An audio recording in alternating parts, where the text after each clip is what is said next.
Who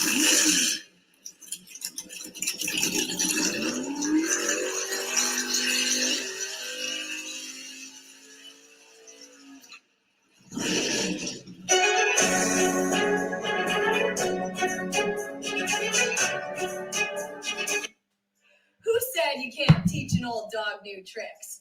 Hi, I'm Gail Rubenstein, the founder and CEO of a company called Retail Resilient, social selling for the car industry. And we help auto dealers, auto agencies, and vendors in the auto industry sell more cars, service more cars, and make more money using our social selling strategy. That includes TikTok, Instagram, Facebook, LinkedIn, and anything else you can think of. So if you're looking to invest thousands and make millions, we're definitely the social selling company for you. Like I said, who said you can't teach an old dog new tricks?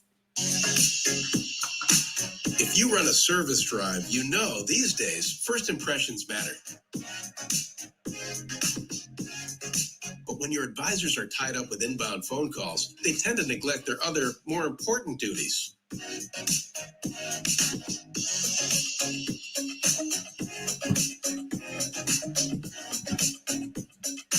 And did you know 75% of all service calls are frequently asked questions and routine requests?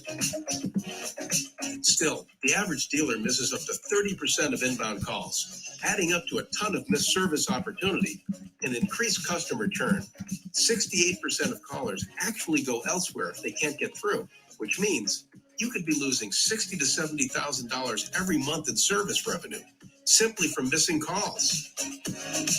So who will pick up? Introducing Brooke. Hi there. Your best service scheduling assistant. Brooke is the first intelligent digital voice assistant to answer, handle, and appoint all of your inbound service calls. Hiring Brooke means absolutely no call goes unanswered, boosting your customer satisfaction and reducing your overhead costs. And talking to Brooke is like talking to a friend with human-level understanding and a friendly conversational voice. Her conversational intelligence is built on millions of actual service industry conversations, making her the easiest onboard you'll ever have. She can handle any volume of calls and follows your policies every step of the way, 24/7. That means even when the lights are off, Brooke is always on. And I can do it without missing a beat. You really do check all the boxes. Book with Brooke today.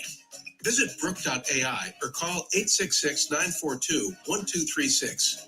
Finally, the perfect match. See that light above the bathroom door over there? That's a big time saver for our technicians and other recon staff. The light goes on when the bathroom is occupied. Now techs keep working until the light goes out. Then they know for sure the room is empty. And when they're busy there, they're also catching up on the news. Not that news, but news they need for the job. I post these where they can't be missed. Too often, the search for the right product burns valuable time. This inexpensive detailer's cart organizes supplies. Now techs lay their hands on what they need without delay. We got these time savers from Rapid Recon, the reconditioning software company that's always defining better reconditioning solutions for dealerships like yours. When the goal is to get cars through recon in 72 hours or less, every step, every minute, every better decision made helps towards that goal. For more recon efficiency ideas like these, talk to the recon experts at rapidrecon.com.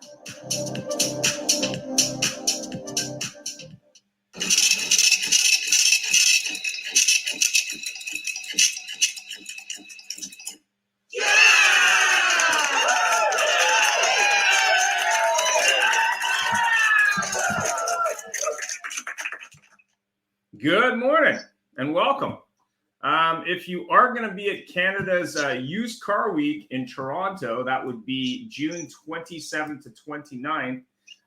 Feel free to join Jeff and I as we're doing a panel on subprime at the used car event, which should be really interesting. We're going to have three guests, Kim, who's been on the show before, Larry, and who's the third guest, Jeff? You caught me off guard there. I feel so terrible. From Approval Genie. So Approval Genie, yeah. Approval Genie is one of the largest subprime dealerships in Ontario. We're going to have Larry from the U.S. because we have to have an American on the show for some reason. No, we're just kidding. Actually, we did have to get special approval from Immigration Canada for Larry. It seems he is on the gray list. So, And then we're going to have Kim from Buy It Smart.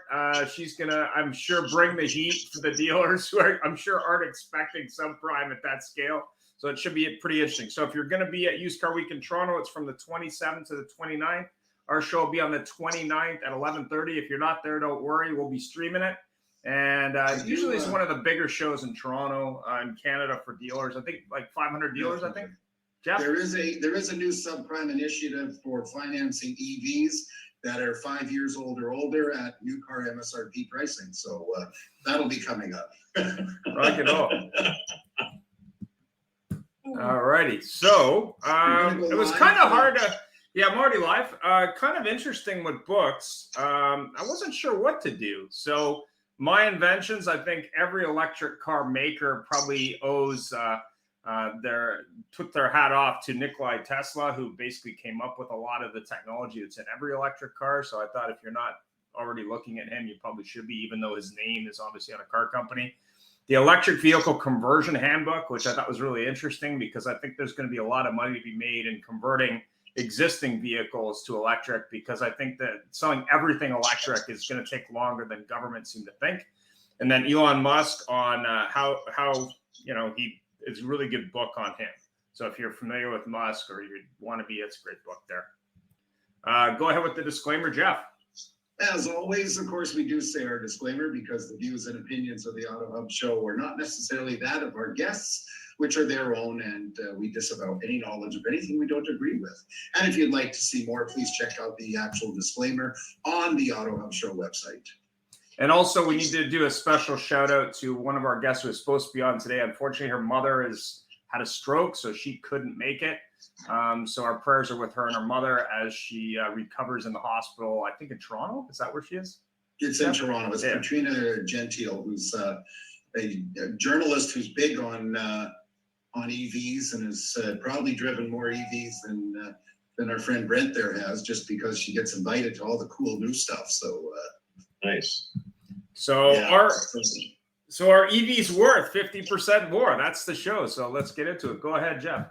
Sorry. Well, again, good morning. Thank you. And this is our EV's worth 50% more. And this is actually now unofficially the Brent CV show, who is joining us from, I would say it's, Naperville, Illinois there, Brent? Yes, And, indeed. Brent is the king of Teslas and warranties. And, Elon Musk calls him on every move he ever makes. But Brent, say hi and welcome again. Tell us a bit about yourself and thanks again for joining us. Well, he didn't call me on the Twitter deal. Otherwise, I probably would have advised against it. My name is Brent Seavey. I helped to set up the used car remarketing department at Tesla. I worked there for about 4.5 years, which if you're counting in dog years, about 32.5 years. Had an amazing time. Just spreading the remarketing department to about 25 countries, helping to train a lot of folks. Super long on Tesla, as you can probably imagine. I've owned Teslas for years now. I understand a lot about these cars, and now being in the extended warranty space for Teslas, definitely have come to an even greater understanding of the long-term implications of owning one of these cars. So I appreciate being on the show today, and here to have a lot of fun, maybe shed a little light on stuff. Well, thank you very much. We intend to have fun. I acknowledge Harry and John and Larry that have joined us to put their 2 cents in. And Larry, remember, of course, buddy, I do have the mute button. So we're going to jump right into it. It's Ian, please go ahead. Well, it's interesting. On the weekend, I was watching a couple different. I have this app on my smart TV called Haystack, and it sorts news. And there was some interesting stuff from an electric car maker.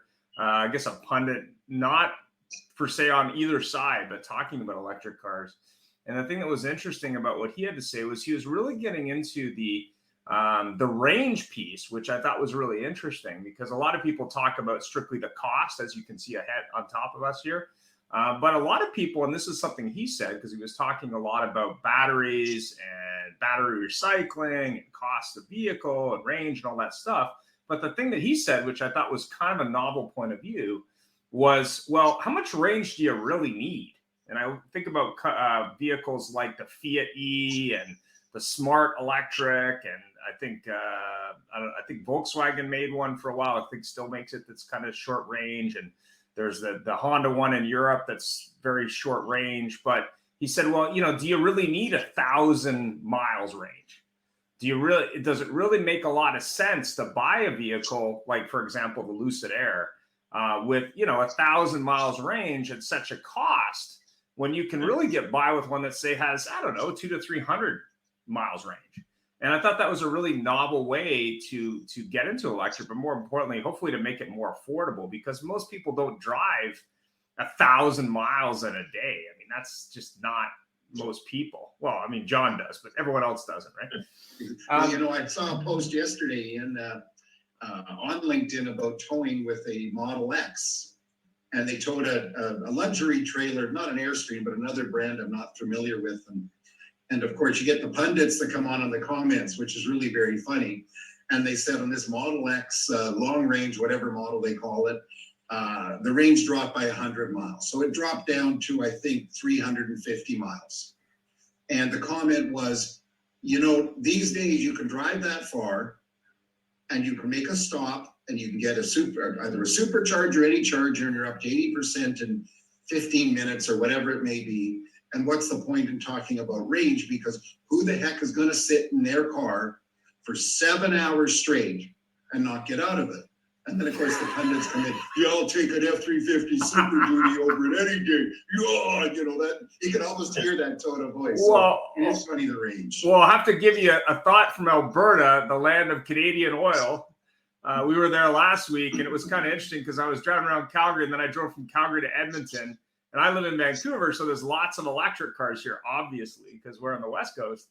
But I think you get bad stares from people driving one in Alberta, because it was kind of like, they were kind of a novelty. So it was kind of interesting to see sort of the stark difference. But it's sacrilege to drive an electric car in Alberta. Yeah, it was kind of interesting. Just the lack of cars that were electric was interesting. I'm sure Calgary has more. There, I saw a total of single-digit electrics in the two cities total. I saw 2 on a 2.5-hour drive from one city to the other. That was you it. saw more than I did on the highway. That was it. So anyway, why have EVs started exploding in availability with dozens of recent new entries? Is that due to OEMs buying the tech or deciding to speed up the tech they already were in the process of creating? Obviously we'll start with Brent, but anyone else is happy to chime in. So go ahead, Brent. What do you think? I think it's kind of funny that, the OEMs who basically, spread all this FUD throughout the teens about Tesla and about electric cars until Tesla started eating their lunch and basically picking their pockets. And now everybody's like, oh, EVs, we're all in, we're good to go. It's kind of sad, that they had to basically get their asses handed to them before they, decided to get into the space. It's good to see that the OEMs are finally coming around. I think, and I don't know if it's even an issue for this show, but I think that the biggest issue that the OEMs have right now is just the assets that they have that are specific to building, gas engine cars. And so they're going to have to spin that off, maybe close a lot of plants, maybe retool a lot of plants. So there's a lot of expenses that they're going to go through before they can ramp up to challenge Tesla. And I think the video that you showed before the show, I thought was really interesting. Is God, where was I going with that? Sorry. Oh, the warranty should cover tires. Yeah, no, that actually was pretty brilliant. And being in the warranty space, I can tell you every now and again we get somebody going, "What the hell? Your warranty doesn't cover tires." I'm like, I was pretty clear about that when you purchase. And I should be able to service my own electric car. Let me service it myself. Pirelli's warranty covers their tires. I'll tell you though, a lot of these tire companies do have like warranties on them that if you pursue them, I see it on the Tesla Motors Club forum a lot. If you pursue them, you can get a prorated credit towards your next set of tires if you happen to peel through them a little bit early. But yeah. So sorry, I'm a little bit mentally fuzzy this morning, but yeah, Welcome to our club. Yeah, right. So a high performance car doesn't come with free tires? Here's the point I wanted to make. So they had mentioned how like Ford was spinning off Ford E from Ford Blue. Yeah. And Volvo had, this going on. And I think what you may find is that a lot of the OEMs might spin off their electric vehicles, not only because they want to somehow cash in on the cachet of, EV stocks, which if you look at Tesla lately, I've lost a bundle, but also so that perhaps they can legally get around the union issue and the issue of being associated with plant closures and layoffs and all of that. So that's just my 2 cents on that. But yeah, good to see him in the space. The whole mission of Tesla was to move the world to electrification. So I'd be a hypocrite if I said I didn't appreciate the competition. I do have to pipe in on that comment too, because we posted something this morning about the franchise model of manufacturers, and I also believe that part of this thing is how to get around the strong franchise agreements in the U.S. and very likely Canada, because they're all modeled on it. To create a 4D which says you're not a franchise, you're a distributor or you're a delivery agent or something. Yeah, exactly. Yeah, there was a lot of talk at that NADA this year from a lot of different pundits, and actually part of the reason I chose that video was they were talking a little bit about that if you watch the longer version. But realistically, and I think Ford, even though they may use that to reinvent the model, their justification was, hey, this is Model A and Model B. The electric car model is very different from an ICE model anyway. So we have to restructure in order to not only raise money to do this, because it's very costly to transition, but also it's going to be a different profit model. I mean, there isn't the service parts and oil products and everything else in there. There may or may not be the parts model, depending on your opinion on self-driving cars, even though there's been some lawsuits over that recently. But, it's definitely a different model. And this show I watched on the weekend was also talking about the fact that recycling batteries is going to be a big business. And actually, a gentleman who used to be an engineer for Tesla, I think has a company doing that. Because, you're going to have in 10 years a bunch of batteries that, have a lot of valuable metals in them that you'd ideally want to be able to recycle if you can. Otherwise, you can have a mountain of these things. But go ahead, Jeff. Well, actually, I have a feeling that it won't be long before a Ford dealer is going to have an 8-inch lift with 38-inch wheels on a Lightning with, all sorts of stuff, and very likely a sound system to make it sound like it's going four-wheeling, as it goes up there instead of it's going. But so Brent and our other guests, please join in anytime. So it's really widely promoted that EVs are far less complex with less parts than internal combustion vehicles. Shouldn't that simpleness be reflected in the cost? Or, of course, does this current cost to them really affected by the research and development? What do you think, Brent? Well, yeah, out of our... Oh, we lost them. Oh, I don't know. Brent, you have frozen. So does anyone else want to comment while we're waiting for Brent? I can jump in if you. Yeah, go ahead. He's back. Hi guys. Go ahead. Go ahead. Yeah, there's a hell of a lot of R&D that goes into Teslas, as you can imagine. And I had a preacher friend of mine years ago, and used to say, somebody asked him one time, how long does it take you to write a sermon for Sunday morning? And he said 25 years. So there's definitely investment that goes into anything that you're buying today, right? And so that needs to be recouped. And there's also profitability that investors expect to have. But I would say this: electric vehicles have a wear profile. It's just not a friction wear profile. there's on an average electric vehicle, there's about 20 friction points. On the average ICE car, there's about 200 friction points, pistons and rings and valves and valve guides and all the rest of that stuff. An electric vehicle has more of an electronic wear profile, right? You're moving an awful lot of energy through these different devices, and that has a wear of its own. So long-term wise, there's still expenses to be incurred. I think during the first 4 years, 50K, the Tesla warranty is there. You can pretty well expect to, change the washer fluid, maybe a set of tires. But long-term wise, they can still be quite costly. And so, owning these cars, although people want to think that it's basically just a big version of the RC car they had as a kid, these cars are quite underneath the covers. Right. Well, I do have to say, you talk about the service. I remember the old days of Toyota days of them being bulletproof, which they are pretty much in Hondas. I still commented to people, I says, they have service departments. They have profitable service departments. So there's a reason for it. And I'm seeing almost anywhere I go now that Tesla, which was the anti-dealership model, are actually opening dealerships. And where we are now in Vancouver, Tesla has, I think, 3 or 4 service centers, and they're full.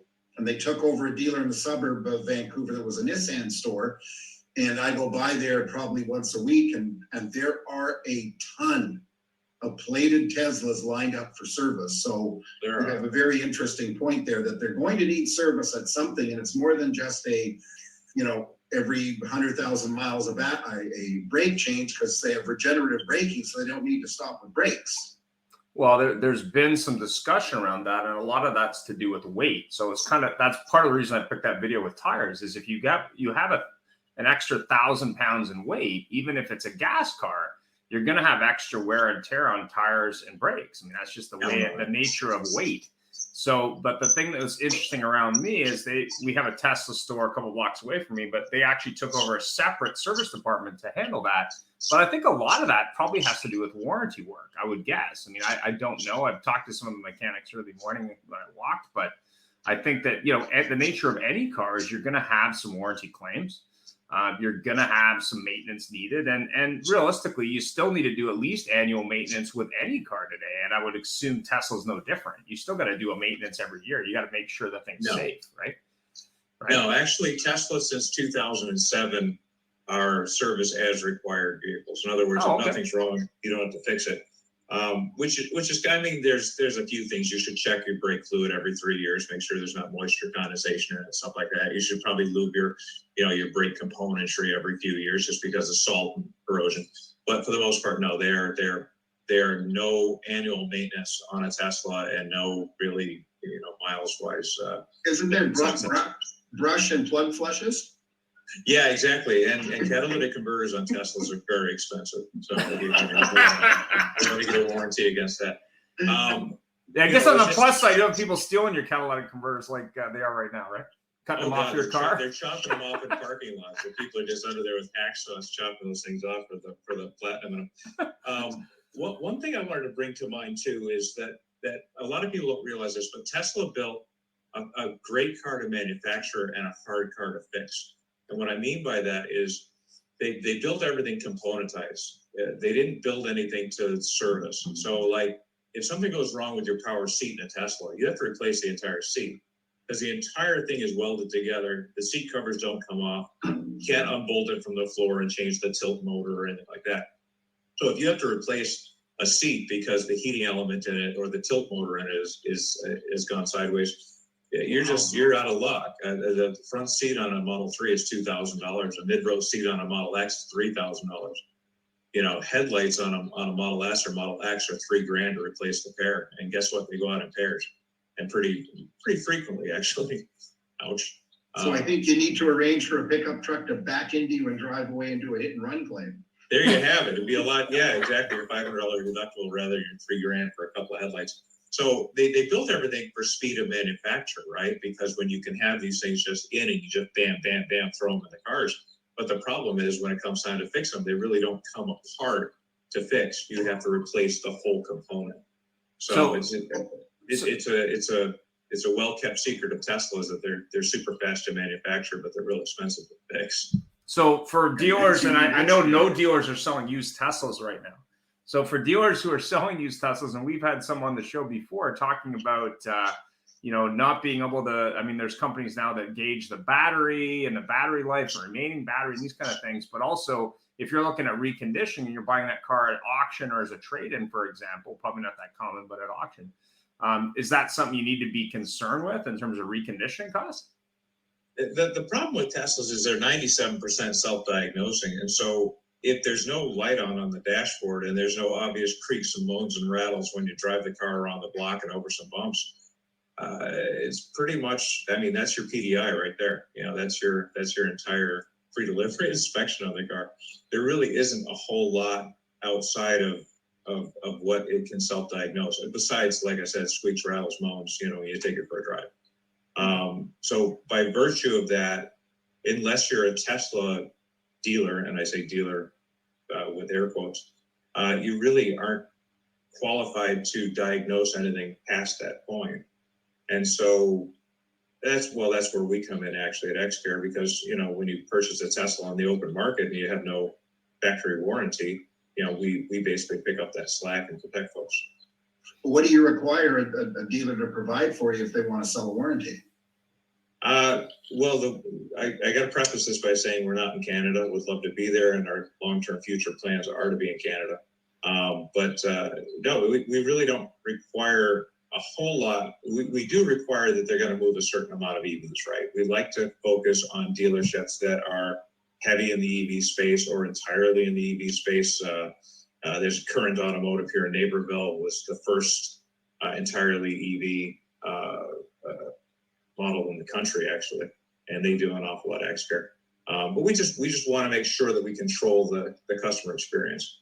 We don't want, F&I managers saying, "Oh yeah, this covers everything: battery, drivetrain, tires, whatever you need. Just $100 deductible, you're fine." Yeah. We don't need that guy selling Xcare. We need the guy selling Xcare that understands EVs, speaks EV, and basically can convey to our members what is and isn't covered, because we want to make sure that there's no false expectations. So what would be a high volume in EVs from a traditional car dealer in your model? 5 to 10 a month. Okay. If you're heavy in the space, we love you to death. But if F&I keeps turning over, and sad to say, I mean, this is no derision at dealerships or their model or whatever, but oftentimes F&I departments at dealerships are a revolving door, right? They're in for 3, 4, 5 months, make a few nice hits, and let the next guy take the chargebacks. And because of that, you end up with this constant influx of people that don't understand what they're selling. But we really like to be concentrated on dealers, if they're going to sign up with us, that really know their stuff and have a good continuity of staff, or at least have the wherewithal to train the next person, as to what they're selling. Yeah, I mean, we had to be fitting for Xcare to get into Canada, especially in Vancouver, Montreal area, because boy, oh boy, the volume electrics up here in those two cities are phenomenal. Plus, God, we I had want to be up there so bad. I really do. But it's funny because we're not in Washington State, which is right on the border, of course, as you're aware, BC. It's the most business unfriendly climate in the United States. You have to keep a $1 million bond in Washington State to do business there. And you basically, so if you know that on $1 million you can make $100,000 a year, we basically would have to be $100,000 into sales before we break even in Washington State every year. That's just it's a ridiculous environment. Brent, I might be able to help you. I was recently in Edmonton, and I believe if you tell them I'm not coming back, they might let you in. You might be able to use that as a win. No, Larry, that's just you.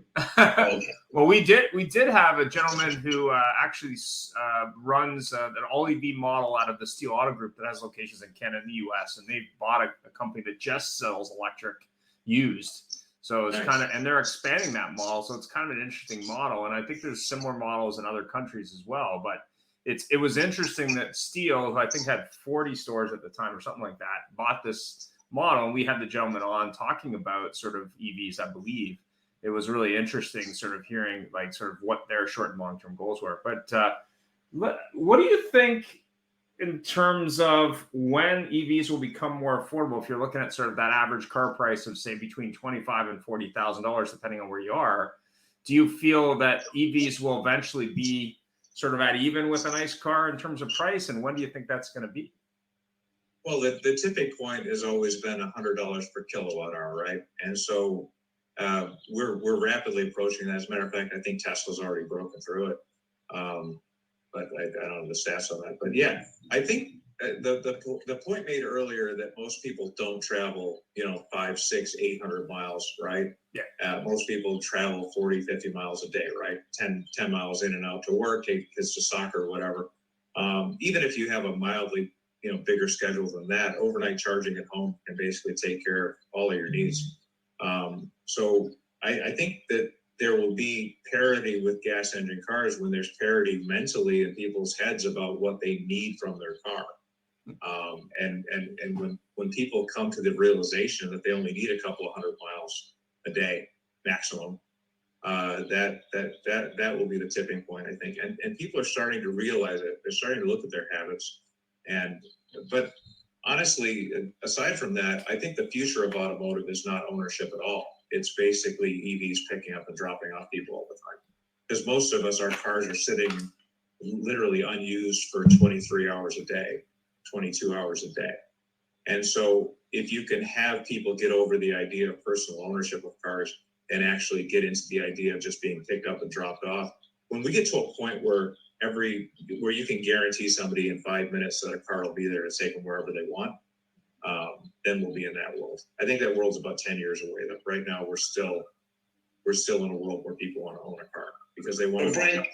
Brent, you've already seen the inkling, the beginning of that, because a few years ago you saw many dealers dealing with subscription services with vehicles where you weren't tied up long term. And I tend to travel a little bit for what I do. And you wouldn't believe how many services have developed where you can rent somebody's car, almost like an Airbnb, but for a vehicle. And you can see all the odd things that are happening as a reaction to electric cars. Jeff made a joke earlier about like the noise. How do you replicate? Some of the manufacturers that are developing electric motorcycles actually have noises you can simulate where you can still sound like a Harley. Because an integral part of that ownership is the sound and the noise. When you hear a car go by and it's loud as hell and you go, man, that's loud. Trust me, the person in that vehicle is loving it because it's loud. I'm a rock and roll musician. I always remember Pete Townsend saying when he came off stage from The Who, his ears hurt and he loved it. He loved the assault on his ears, the loudness. But I think the interesting thing is how the industry is getting pushed so hard. I was always brought up to under promise and over deliver.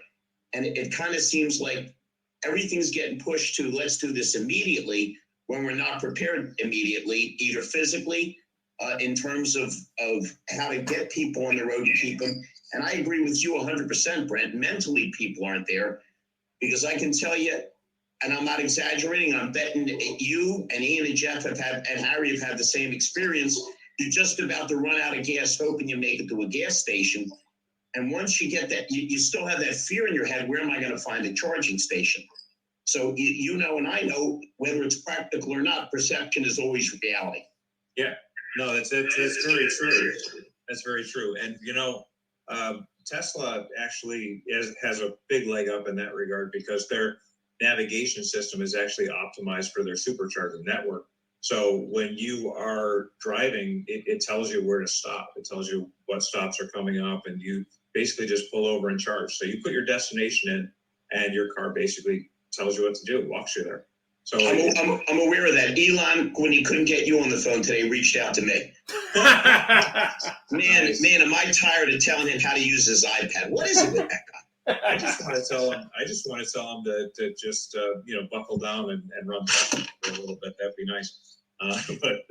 No, I love what he's done, and no denigration to Elon. I think he's done a hell of a job moving the needle for everybody. But yeah, it is a mental thing. It really is. We have to get people over the hump of understanding that electricity is just another fuel, and that there are places they can charge, and it's really not that inconvenient anymore.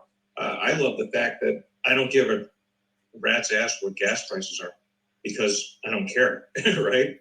I go out and unplug my car and just drive. It's in the garage with a plug in it. Well, here's the good part for you, because frankly, if you've got another new Tesla coming in the next couple of weeks, you flog yours, you'll get more money than you paid. I watched a Model Y at auction yesterday, or Saturday, go for about $5,000 more than MSRP, and that was a 2-year-old model.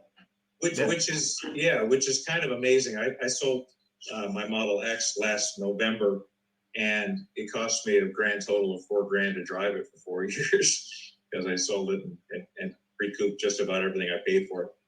So it was pretty amazing. But yeah, the market is definitely a little bit weird in that regard right now. I think a lot of people are just kind of, they need a car, so they have to deal with the reality that they're in right now.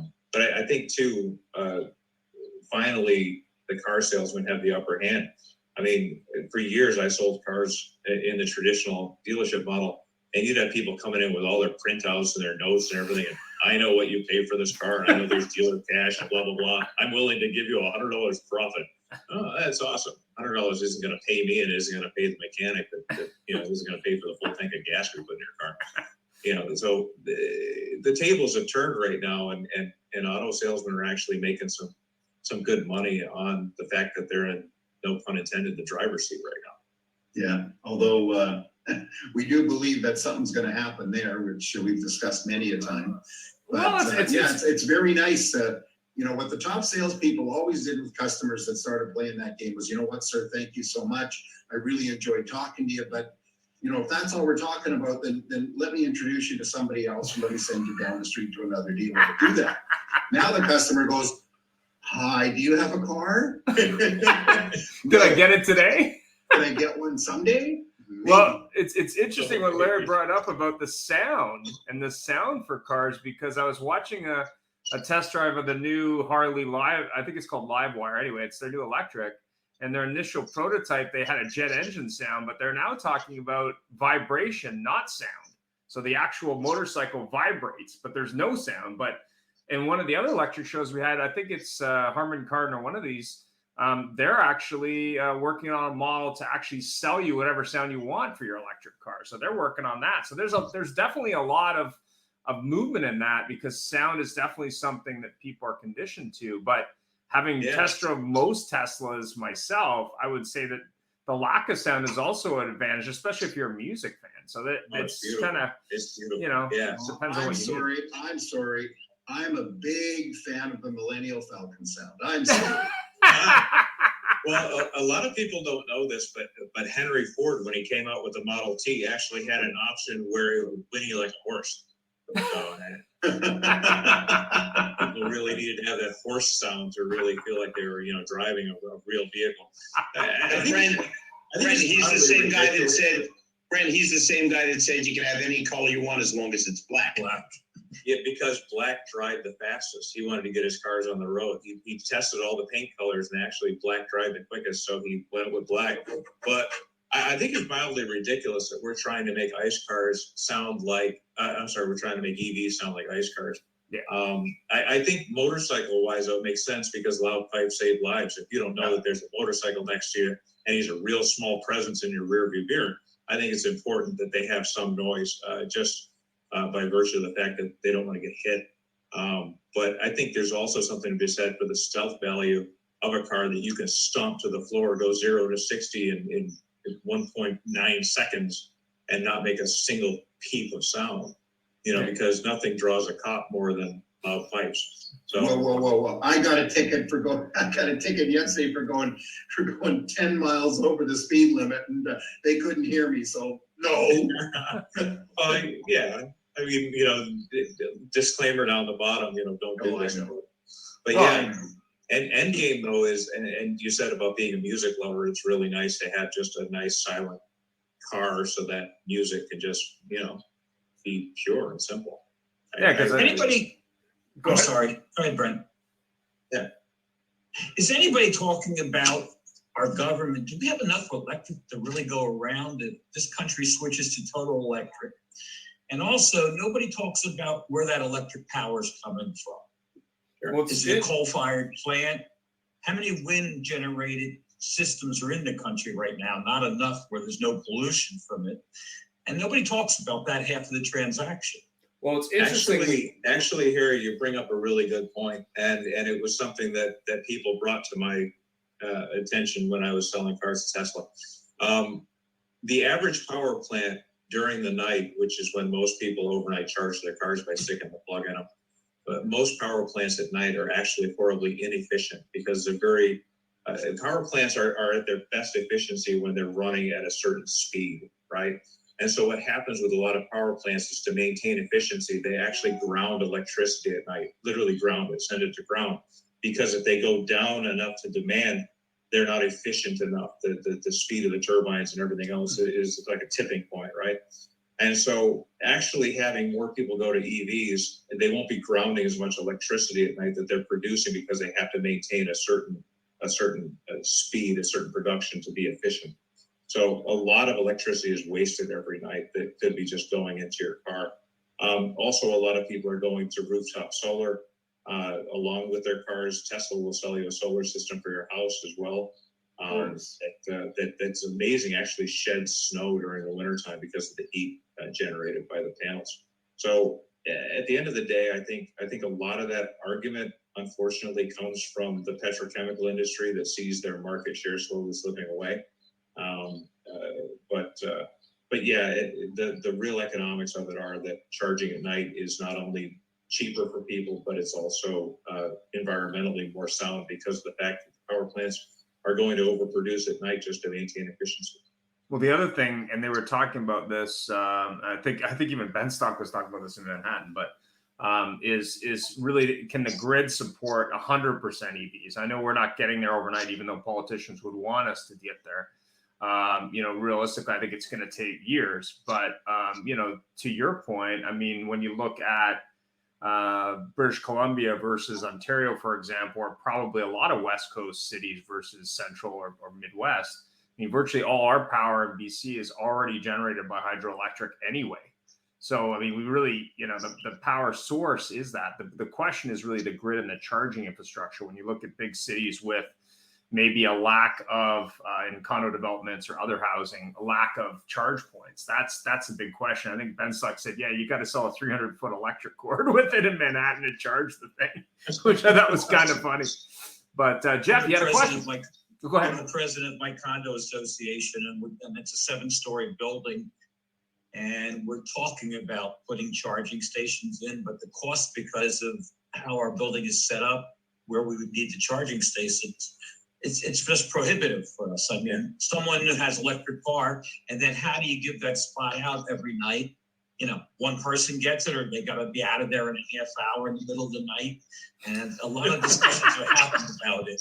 And then I said, I'll just run an extension cord out my back window. Of course, that's not going to happen. So it's a big issue, especially in cities where there's a lot of condo type buildings and high rises. Yeah, Yes, I mean, that's very true. We just did something in our condo building. I think the government pays for the assessment. We've had a number of people ask. And the big thing that always comes up is A, the cost to put it in, but B, who pays for the power? So that is the big issue. But, the cost of charging the car might be in BC maybe $7 or $8. So it's kind of like, but what I've noticed with a lot of newer buildings, not brand new, but newer buildings, is they've at least put in 110s in every space. Now, in parts of Canada where it's too cold, I mean, they've already got those for block heaters, so they could obviously repurpose that. But, it's definitely something that I think is going to be interesting to see how it transitions. Because when you look at population density, I mean, clearly if you've got condos, and there's hundreds of units, I mean, how do you do that? It's an opportunity as well, though, because that might increase the value of that condominium long term, just because you have that option, right? Yeah. Hey, Brent, let's say you do, we're looking into the future, and you are running out of your charge, and you do hit a charging station. There's, by now, let's say there's enough on the highway. How long does it take to charge it? You can get an 80% charge in a new Tesla in about 15, 18 minutes. So time enough for a sandwich, a pee, and a coffee, and back in the car. What about another brand? Other brands are also coming up with quick charging. And one thing that a lot of people aren't aware of is Tesla is slowly transitioning their supercharger network to allow non-Tesla brands to charge there. So which is good for the non-Tesla brands. It's also good for Tesla. I think one of the things that people don't realize with Tesla is that they have all of these different revenue streams that are going on. And as soon as they open up their supercharger network to these off brands, I shouldn't say off brands, but different brands, they're going to see a whole new spike in revenue. So there's so many ways in which Tesla has all of these different streams of revenue that are coming in that are so unrelated to the actual sales of their vehicle, the software updates, the various, like every month you pay $10 to have access to the internet and all of your streaming music and everything. That all just tick, tick, tick, tick, tick adds up. Hey, Brent, he actually should have named the company Edison rather than Tesla, because while they were both brilliant, Edison was much more pragmatic and more of a business person. Hence his success, and Tesla was the great never was. Because this guy, other than being a dreamer, seems like he's got every business aspect nailed down, which you got to give him all the respect in the world for.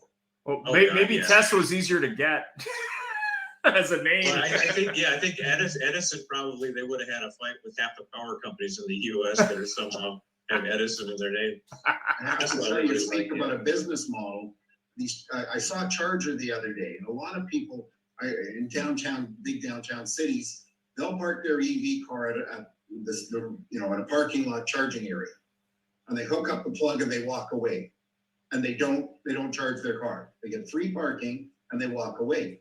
So I saw one the other day that you have to pay before it releases the plug, the charging unit, and it charges you from the moment it goes out to the moment it comes back. Smart. So the bottom line is, for those people, you charge up your car in 10 minutes, 80%, 100% in an hour and a half or whatever it is, and they park for 5 hours, and they're paying, $2 every 15 minutes. Yeah, I've seen people basically take lipstick and write obscenities on people's windshields that plug hog like that. It's kind of a bastard thing to do to plug in and just leave, right? Go into the mall and stay there for 3 hours. And what bugs me too is Teslas have such incredible range, and it just pisses me off when I go to the Whole Foods and somebody's got their Tesla plugged into the EV charging space. Don't be a jerk. I mean, leave after the Nissan Leaf or the guy with the Bolt or something like that that's trying to get home. Don't plug your Tesla in that's got 350 miles of range. Your mistake was where you went. You went to Whole Foods. Go to McDonald's or a pizza joint, and you won't Spray find that person. Actually, here in the States, I don't know about in Canada, but here in the States, the Starbucks are all going to be outfitted with electric vehicle charging, which I found really quite cool. Now they got to get their people used to not sitting on the plug like they sit at the corner booth for 2 hours on their laptop drinking one latte. Well, no, Starbucks is apropos because it takes so damn long to get a drink from them. You do have plenty of time to charge your vehicle. So is that a model where Starbucks will get the revenue much like gas stations are doing now? Is that the idea? Actually, I think it's going to be a free amenity for now, but yeah, they could probably monetize it later as it becomes more popular. Because I've seen gas stations transition. Yeah. But I wanted to make sure before the end of the show that we did address the core question, which is, are EVs worth 50% more? Yes. I think there's a lot of ways that you can qualify that, right? From an economics perspective, cost per mile, they're definitely dirt cheap to operate. Long-term maintenance, they can be a little bit more expensive. That's where Xcare comes in. But overall, there's also the idea that a lot of people just feel good about driving, right? They feel good about not contributing, at least individually, to climate change, to just breathing noxious air. I mean, I was in downtown Manhattan last year, and it was just, I was walking down the street. It was just like, good God, it was like literally like sucking a tailpipe. And so there are a lot of ways, both, physically and monetarily, where they're worth more, but also just from a social consciousness perspective, and just trying to do a little bit on your own. The definition of a lot is a big pile of little things in one place. And if all of us do a little bit, it'll have a lot of effect. And so the value of owning an EV, so is it worth 50% more than a gas car? In my opinion, yes, because that's where my heart and head are. But also from an economics perspective, over the long term, even putting a warranty on your Tesla, it'd still be a lot cheaper to operate. If you looked on the EPA stickers here in the United States, we have this thing called the Monroney sticker. You probably have something similar in Canada. Same thing. Yep. And on that sticker, there are all these different boxes about, content and where it was manufactured and where it was assembled and all this stuff. And there's a box here in the US that says average fuel cost per year. Yep. And if you look at that, that's about 5 times as much as it would cost you to simply plug in your car. So over the long-term life of the car, answer is an unequivocated hell yes. They're worth 50% more than a gas car. I do have to say something though, and this is something when we first started talking about this topic for the show, I took a look at. And depending what segment of the market you're at, that isn't true. They're not worth 50% more. And I'll start at the higher end. We have a Lucid studio here, and we're not going to get into a debate, Brent, whether you think they're good or not, because I don't know. But I got to tell you, they're damn sexy. And it's 200,000 Canadian. Get you a car with a Bentley interior, with a, a Ferrari exterior if they made a sedan. It's a gorgeous car. Jet engine performance, and you can't buy a Bentley in Canada for $200,000. Their cheapest one is like $260,000. Yeah. And that plus. So on the high end, I don't know, a Model X, if you compare that with an ML63 Mercedes or a X5M or whatever else, even an Audi Q5, well, a cute e-tron is now electric. But the fact is on the higher end, that isn't true. Yeah. On the lower end, well, yes, I know you can buy a regular Golf for in the States, $22,000, and an e-tron is $38,000. That's true, but it's getting lower. You look at the Kia and the Hyundai new EVs that came out. They're not a heck of a lot more than their comparable gas cars. Very close. Yeah. They really are. Now, question is, can you get one? That's the thing, right? Yeah. Well, when you look at hybrids initially, they were about $8,000 more. Now they're pretty much the same price. So I think eventually that will even out. Like how long it's going to take, who knows? But I think eventually when you have enough models on the market, there's going to be downward pressure. And on the high end, I agree with you, Jeff. If you're looking at a Model S Plaid, you're not really comparing that to a Toyota Corolla. Like that's not really the that's not really the comparison. No, but I have to say Brad's going to get so mad at me here. The interiors of the Tesla are nice, but they're rolling iPhones.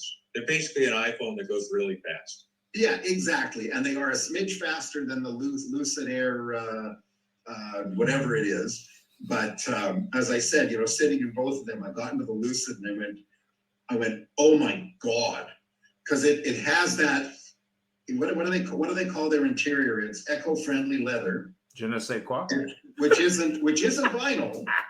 And you get inside and it's got that smell that makes you tingle. You get Jeff, all kidding aside, their whole goal was to approach it from a luxury viewpoint. It's kind of like how when Lexus set up, even though it was built by Toyota, it was designed to be heads and shoulders above a Toyota.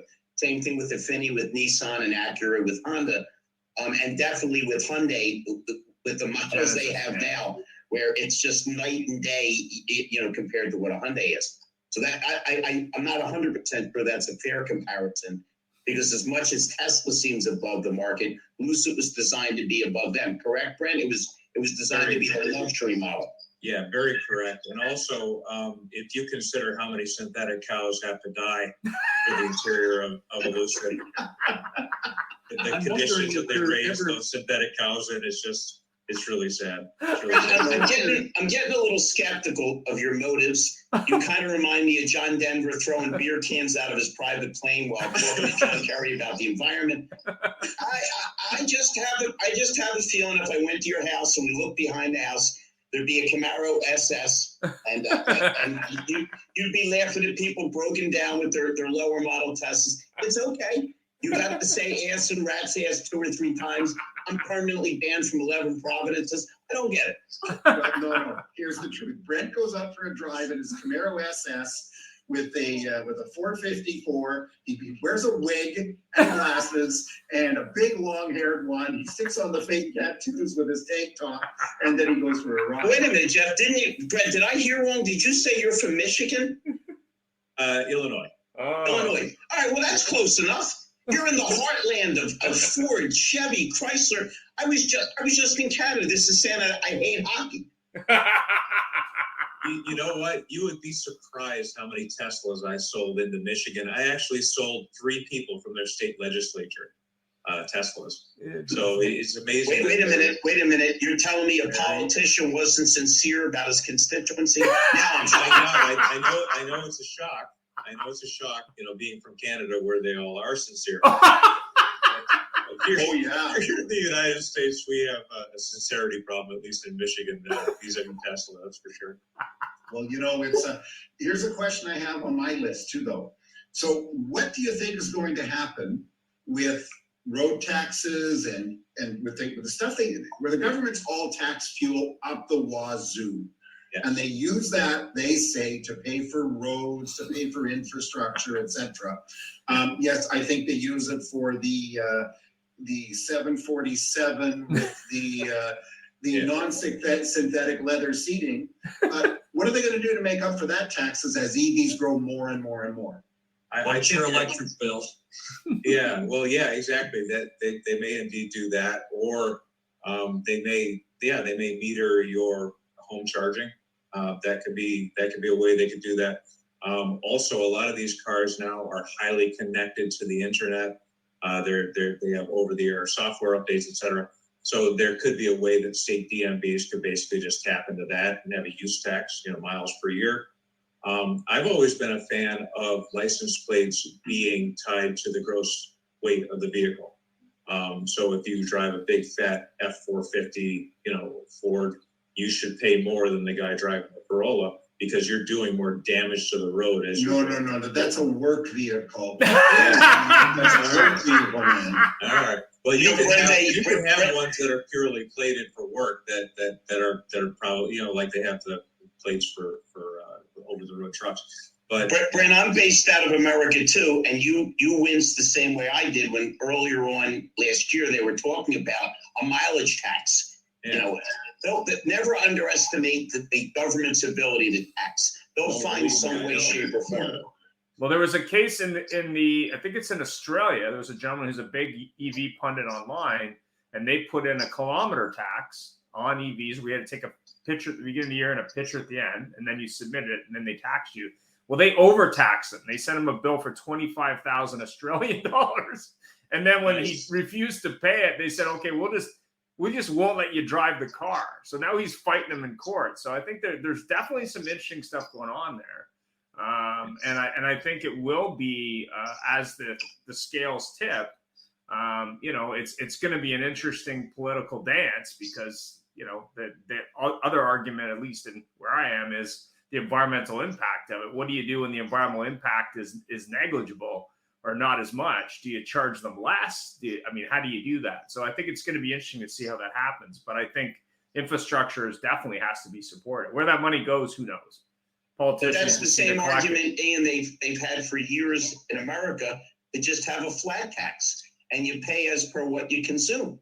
But again, no matter what we do, however we do it, we know the government's going to, wherever planet you're on, the government's going to waste as much as they can and find a way to take as much as they can. It's just the nature of the beast. Yeah, the guy who can't balance the checkbook can't fix the planet. Is that what you're saying? Yes, sir. Well, the question is, though, when we talk about the taxing, because one of the big things for many EV places, depending on the jurisdiction right now, is government tax breaks and incentives. And I think in Canada, Quebec, it's ridiculous. 17,000? Here's what I don't understand. You spend $100,000 on Model Y. Think about that for a minute. 100,000 now, US $75,000 on a Model Y, and the government gives you back $9,000.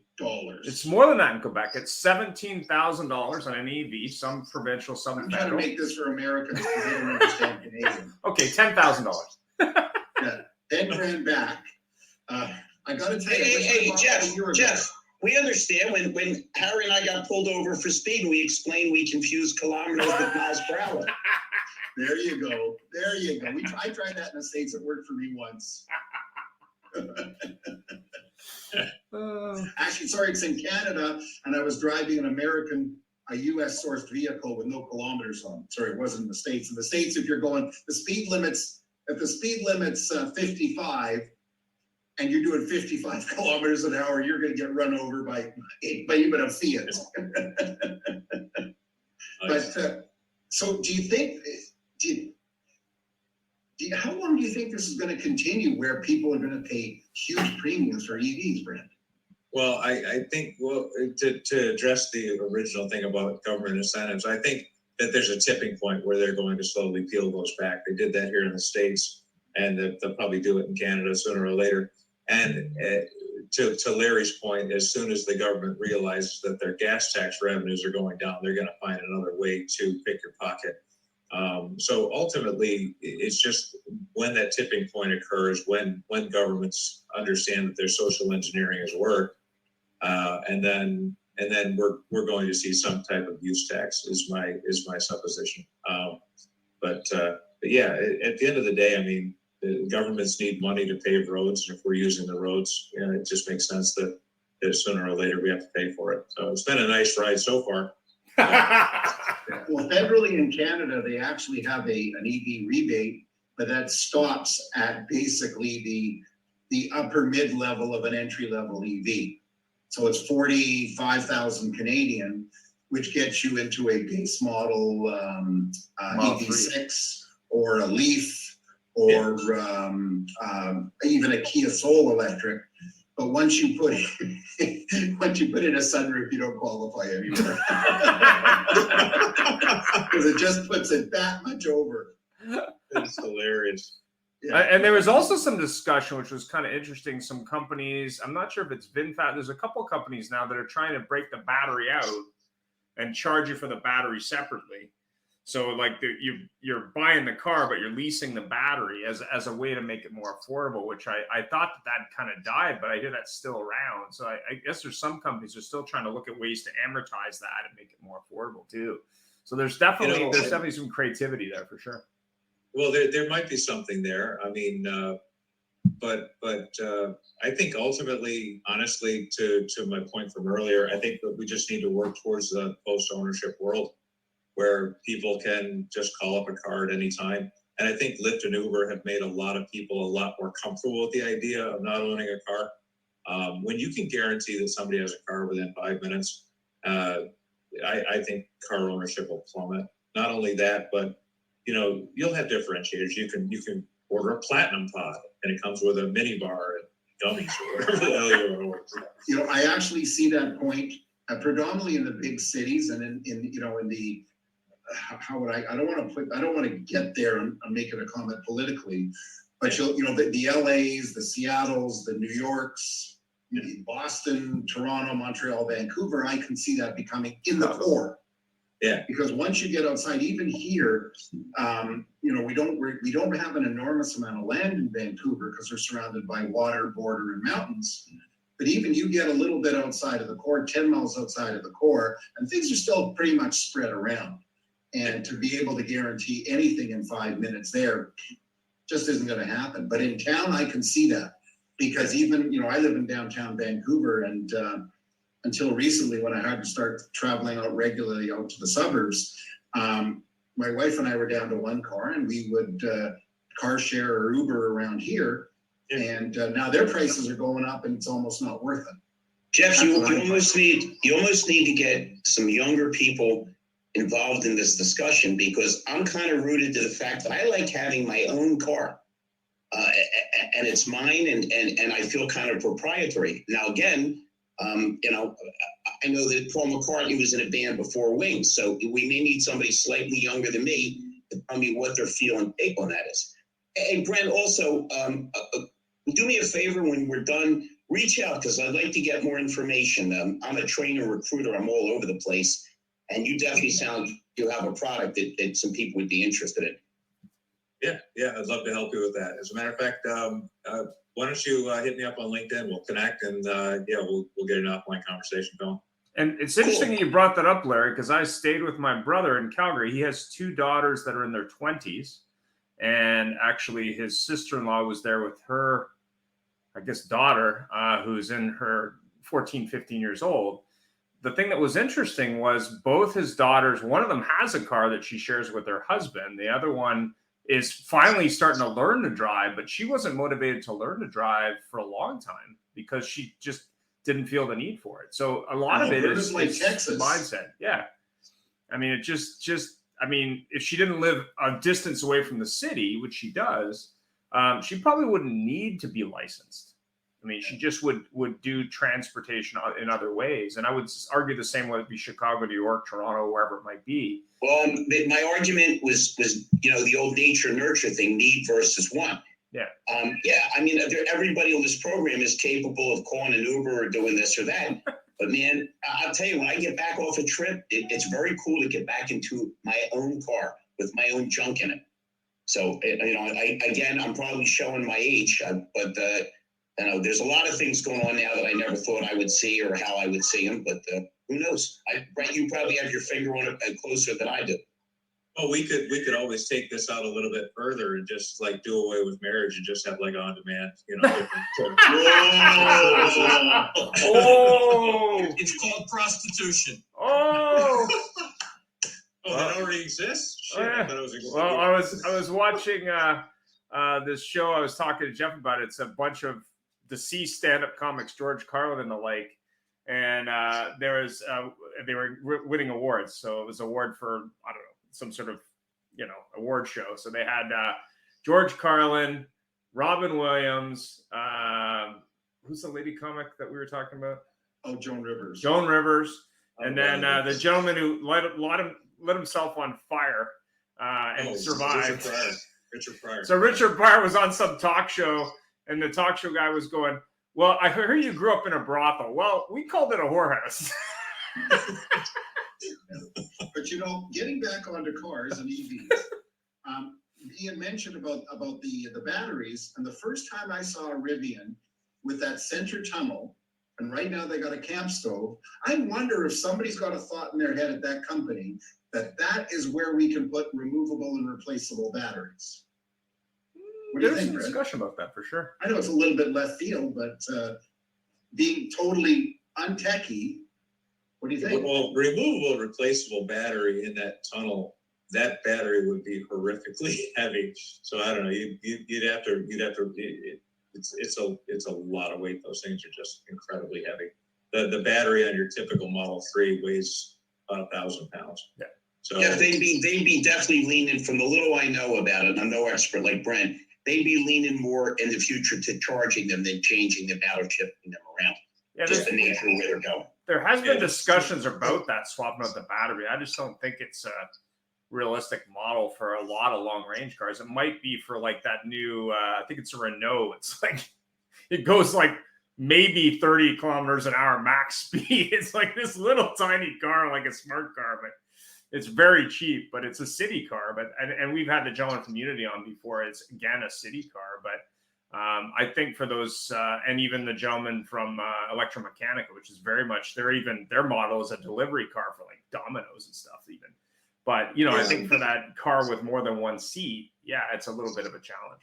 Well, with smart cars, Ian, the right accessory would be a Bible. A heavy bicycle nearer my God today, So what you're telling me is you're not an owner for a fleet of smart cars? I like a big American car or a foreign car, something heavy. I haven't, unfortunately, Brent, I haven't converted yet to the concept of electricity. I'm flexible. Obviously, anything can happen. I mean, 35, 40 years ago, we would have talked about the world and said, well, the Berlin Wall will be down and everybody will have a computer on their phone. They would have looked like you were crazy. My hero, Ben Franklin, said it. When you're finished changing, you're finished. Yeah. You guys don't understand. Larry lives in his car. Oh, sure. Go ahead. A lot of people don't realize that the smart car has the strongest door handles of any car produced in the world today, because they have to be strong so the pallbearers carry. Well, the one thing about a smart car is if somebody hits them, unless they squish them, they just bounce away. It's sort of like hitting a cue ball. That's right. You know, Brent, I've sold about 32 zillion cars, and I can't remember how many times I'd smile at somebody and say, for a few dollars more, don't you want to ride in something comfortable? Because a lot of people spend a considerable amount of time in your car, long commute, they take a lot of trips. And I never quite understood the concept. If you're going to be in a car or any vehicle that much, wouldn't you want to be at least a little bit comfortable and enjoy yourself a little bit? I mean, we're not here forever. And I don't know, maybe I'm missing something. I understand there's a practical side. You can pat yourself on the back for what you've done environmentally, but I don't know. I guess those people see life a little differently than I do. Well, There's one major argument, Brent, against your thing about people will be subscribing to a car to come pick you up every 5 minutes. And that thing is what are you going to do when a car picks you up and you want to rock out to Journey and sing at the top of your bad singing lungs, and there's somebody there or a robot recording you or something.